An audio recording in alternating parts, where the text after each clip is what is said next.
What is up, guys? It is month 2. It's felt like a long time since I last did the video, but here I am. Technically I think it's a little bit past that, but no worries.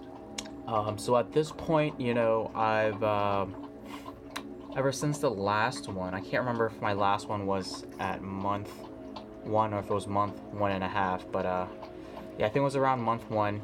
And at the time I mentioned, I had not experienced a whole lot of shock loss at all, like many people. However, I think after that, I started to experience a lot more shock loss.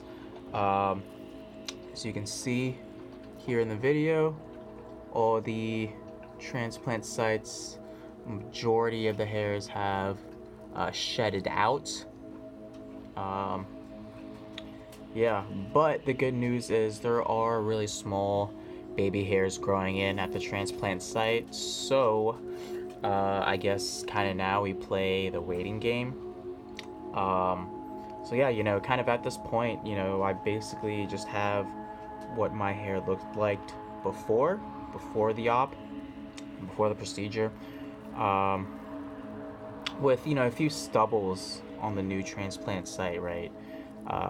Which I think does look a little bit weird, sort of, but it's not something people really notice. You will notice it a lot more than other people, for sure.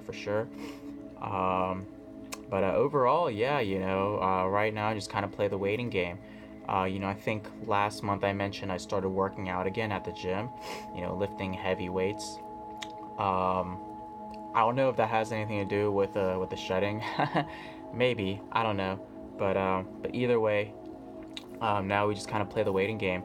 And as far as things to expect, yeah, I mean, there were no real surprises, to be honest. There were no real surprises. I know a lot of people experience, some redness around the donor site or transplant site. Like I said before, I haven't really noticed any of that. There might be just a hint of it, maybe just a hint of it. But yeah, I mean, overall, recovery process has been pretty smooth for me. I've had a couple haircuts just to kind of even out, the sides. Let me see if I can adjust the lighting at all. Change the focus. Yeah, I don't know if you can see my hair a little bit better that way. And I'll do a 360 spin.